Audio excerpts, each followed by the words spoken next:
I got so much motherfucking design on right now. Break it down, bring it back, make it clap. I got 3 old thoughts, new guap, wear that thing. Bitches on my line, and you know that. Bitches on my line, and you know that. Halo guys, welcome to my channel. Kembali lagi ke channel saya. Sebelumnya jangan lupa untuk di like, subscribe, dan nyalakan loncengnya guys. Selamat menyaksikan.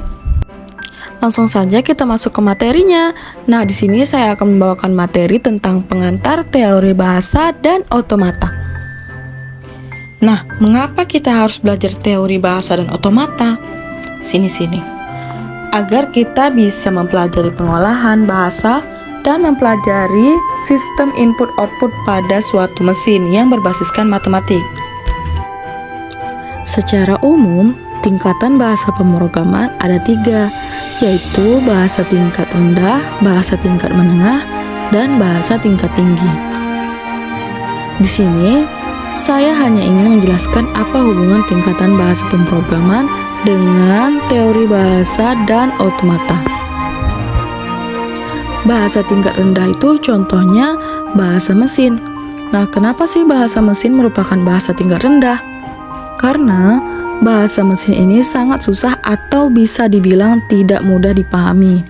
Karena bahasa mesin ini hanya mengenal biner, yaitu 0 dan 1. Nah, pada bahasa tingkat menengah, itu contohnya bahasa assembly. Mengapa bahasa assembly merupakan bahasa tingkat menengah? Karena bahasa assembly ini sudah mengenal perintah-perintah sederhana, sehingga kita dapat memahaminya. Yang ketiga itu ada bahasa tingkat tinggi, contohnya C++, Java, dan PHP. Nah, kenapa C++, Java, dan PHP merupakan bahasa tingkat tinggi? Karena bahasanya sudah mendekati bahasa manusia, sehingga aplikasi ini sudah sangat mudah dipahami oleh kita. Lalu, bagaimana sebuah mesin dapat memahami kode program yang dibuat oleh programmer? Penjelasannya itu seperti ini. Misalkan ada orang Jawa dan orang Bugis. Nah, orang Jawanya ini cuma bisa berbahasa Jawa dan orang Bugisnya itu cuma bisa berbahasa Bugis. Nah, bagaimana agar mereka bisa berkomunikasi? Salah satu caranya yaitu adanya penerjemah.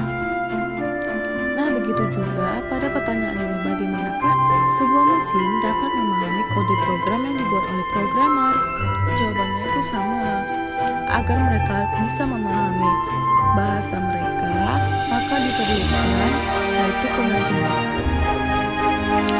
Nah, ini hanya sebagai tambahan bagian pokok proses kompilasi. Jadi, bagaimana kode sumber atau shortcut dapat dipahami oleh mesin? Lalu, di mana TBO berperan penting? Nah, TBO berperan penting di penganalisaan, yaitu penganalisa leksikal, penganalisa sintaks, penganalisa semantik.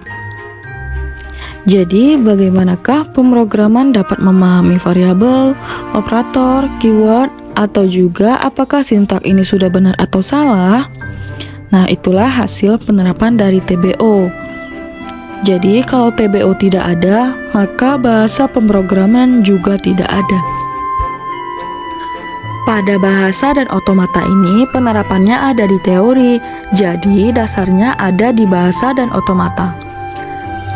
Bahasa otomata ini juga ada penerapannya di kompilasi, yaitu sebagai teknik kompilasi. Setelah kita berbicara panjang, pasti kalian juga bertanya-tanya, apa sih yang dimaksud dengan teori bahasa dan otomata? Teori bahasa merupakan bahasa mengenai bahasa formal, yang salah satunya adalah untuk kepentingan perancangan kompilator.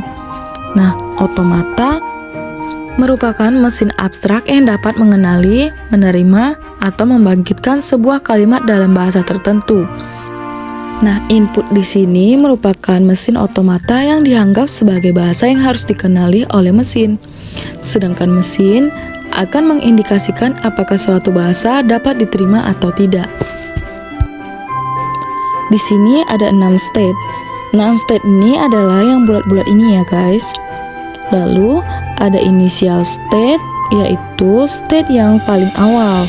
Cirinya itu ada tanda panah yang hanya mengarah kepada satu state saja dan tidak memiliki cabang lainnya. Maka Q0 adalah initial state. Lalu ada final stage, yaitu Q3 dan Q4. Ciri-cirinya yaitu garis lingkarannya ada 2 di dalam dan di luar. Nah, string input ini diterima jika mencapai final stage, selain itu ditolak.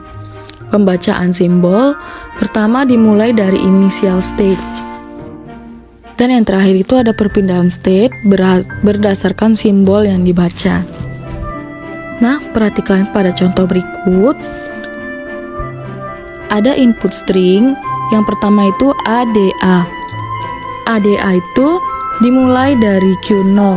Q0 itu dapat inputan A menuju ke 1 dan menuju ke 2 itu mendapatkan inputan D dan Q3 itu mendapatkan inputan A. Jadi Q3 ini final state berarti input stringnya itu diterima.